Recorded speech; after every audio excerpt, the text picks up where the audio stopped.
Most likely you've heard of the term of buy the dip and sell the rally, or buy the fear and sell the greed. Of course, when it's not your money, it's very easy to say it. And when you are in the market and the market tanking, it's extremely hard not to get out. And when you are on the sidelines and want to get in the market, it's extremely hard to buy when the market is tanking. The other problem is the media, everybody around you, all articles online are all gloom and doom, because negative news usually bring more eyeballs bring more ad revenue. So in order not to be a sheep following the herd, when they panic, you panic, and when they get in late, you get in late. You need to be a wolf. You need to have your own methodology, basically your own strategy of when to get in and when to get out. So here is a chart of the S&P 500 index since the 1920s. So we have more than 100 years of data. And we can see, yes, we are going up, but it's not a straight line. And this is, by the way, logarithmic scale. So if I switch it off, it will be even worse.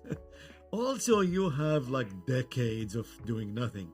29 all the way to 56. For example, here 68 all the way to 92. And then here 2000 all the way to 2014. So you cannot just buy and hold, because you will have decades of doing nothing. And what about buying the dips? So let me zoom in here. So this is since 2003, and yes, we can see we have many dips, but then of course we have crashes. Like look at this one. Also look at this one. Now you need to know that in bull markets, basically when the market keeps going up after every dip, you will have thousands of gurus on YouTube, social media, TV, CNBC, Bloomberg, you name it. You will have many people saying, do this, do that. They all come up basically with some fancy way just to buy the market, because they know the market will go up and most likely they will be right. Of course, if you keep track of those gurus, and I've seen studies done in the 2000s, we had Jim Cramer, where basically every day recommending some stock. These recommendations usually turn out to be less than 50-50. In fact, a random chance picking any stock or any index will perform better than all these gurus. So that's why you will see all of them recommending buying the dip. When the market tanks, when we are in the bear market, usually those gurus disappear. And of course, humans have very short memory and they get away with it. But here in StrategyQuant channel, we want to build a system to invest. So we want to build a system around this buying the dip methodology. And the reason is we don't follow the herd. We don't want to fall in the trap of our emotional roller coaster. So let's take this example. This is the chart of the S&P 500 index, and these are the drawdowns, and basically they are the dips. So you can see this yellow line is marked at 2.5%. And so if you want to use this system to buy the dip, well, you will say, okay, I'll buy every 2.5%. Then, for example, here it works. Here it's very close. It's about 2.2%, and it also makes money. And then if we move further in the future, we can see here we have a problem, because this first yellow line is 2.5%. The second yellow line is 5%, and the third line, the orange line, is 10%. So you buy here, you lose money. You buy at 5 and you lose money, and you buy at 10 and again you lose more money. And this of course goes on. And then you might say, well, it looks like 10% is the right dip. So if I buy every 10% dip, I make money. And then if we follow that system, then we make money here again and here again. But then, of course, we get a higher drawdown. And this time, this is 20%. And I can tell you, if you say, well, I'll buy every 20% dip, well, then, first of all, there are few of those. But even then, you might have 30, 40, 50, 80% dips in those markets. The Nasdaq had at 1.88% dip. So using this buy the dip system, obviously it's a crappy way of investing. It will lead you to losing your money. Now, what is the VIX Index? The VIX Index represents the volatility over the next 30 days. Basically, speculators, hedge funds, traders speculate what's going to happen in the next 30 days, and they buy and sell options based on that prediction.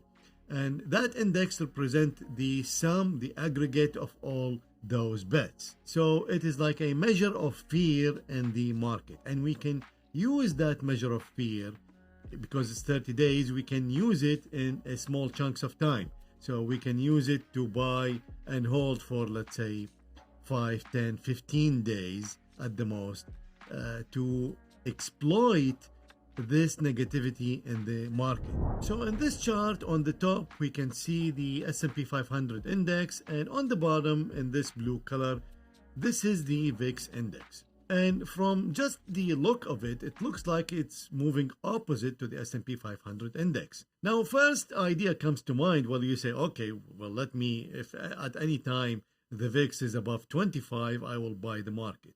Again, if you do this methodology, at some points the VIX shoots up, for example here to 36, and here for example to 40, and then if we go back, this is 80. This is the COVID crisis. So if you bought here when the VIX is around 20, you lose, around 40 you lose, around 80 you lose, and so on and so forth. So we cannot use this methodology. We have to be smarter than this to devise better systems. So the first system I will show you is we will plot a moving average on the VIX, and we will look for a weak internal bar strength pattern. So something like this, when the IBS is below 25%, so basically it means if the open and the close is in the lower quarter of the bar. So we can buy the market when we see this internal bar strength pattern above the moving 10-day moving average. We see, for example, another one here and another one here. And so I build the system. This is the same chart. So this is the VIX, and this is the S&P 500 index, and this is on the top the S&P 500 index intraday. Now this intraday chart is only there so I can trade at the close of the session. This is because if you're trading real time you need to do this. For backtesting you don't need to do this intraday. Basically we check the VIX if it's above the 10-day moving average and makes an IBS pattern, basically where the open and the close in the bottom quarter of that bar, then we will buy the market, which is the S&P 500 index, and we will hold it for a number of bars. You can test all number of bars works, and anywhere between 1 week and 2 weeks usually is the sweet spot. Now the S&P 500 index, of course it's an index and you cannot make money on it. So you need to buy another financial vehicle to invest. So you can invest in the S&P 500 through other derivatives like the SPY, it's an ETF, or other leveraged ETFs or mutual funds, of course through futures, big contract, E-mini contract, and micro contract, and of course through options or CFDs. So now let's check the performance of this system. So here is the performance of the system since 2000. We have 89 trades at 537 average trade, which is really good. We're making $47,000. These are the periodical returns, and this is the performance graph. Here is another system using a different pattern this time. Same concept though. We're using the VIX. We're using a pattern on the VIX, and this time we have 130 trades at 746, making 97,000, and these are the periodical returns, and this is a much better pattern because we can see we're only losing 2007, 2008, and this first month and the current couple months in 2022. And this is the performance graph. Again, we can see we have a huge drawdown here and another one here. Now if you are a regular viewer of the channel, then you already know that I always advocate to trade a portfolio of strategies instead of one holy grail strategy. And by the way, if you are new to this channel, welcome aboard. Thank you for watching. Please do subscribe, hit the notification bell so you don't miss any of the great content that I post on this channel. Also, it would be amazing if you can share the video with others so Google can use this signal to push the video to other traders, other investors, so they can get the same value that you are getting. And thank you for doing that. Now I will combine both strategies that I just showed you in one portfolio. So this is now the two strategies in a portfolio, and we have 576, 196 trades, and we're making 112, and these are the periodical returns. We get a little bit of both, and this is the performance graph. We reduced the drawdown a little bit, but we still have these two.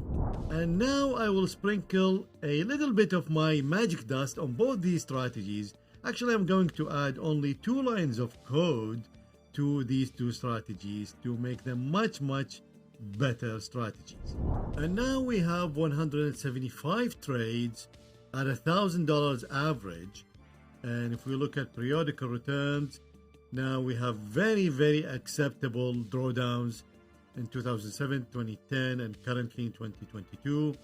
And the performance graph is just absolutely amazing. And of course, you know this already. This is 2020 and 2021. I did a video showing you all the mean reversion systems. But even if you take this out, I mean, this curve is still absolutely beautiful. And $1,000 on average. And the only problem is, of course, the low number of trades. But these are only 2 strategies. So actually, I am combining all these market timing strategies into one big portfolio so I can increase the number of trades. And of course, we will increase our profits.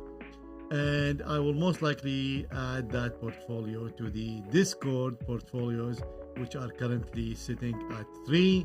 If you have any questions, any comments, I'll be more than happy to answer you. I do read and comment on every question sent to the channel. And of course, if you want to take this further and trade portfolios like these, you are welcome to join the Discord server through the link below, where you'll find the portfolio signals. Added to that, the live weekly question and answer sessions with more than 450 video questions already cataloged and ready for you to find the answers. As always, good luck with your trading, good luck with your investing, stay safe, and I'll see you soon.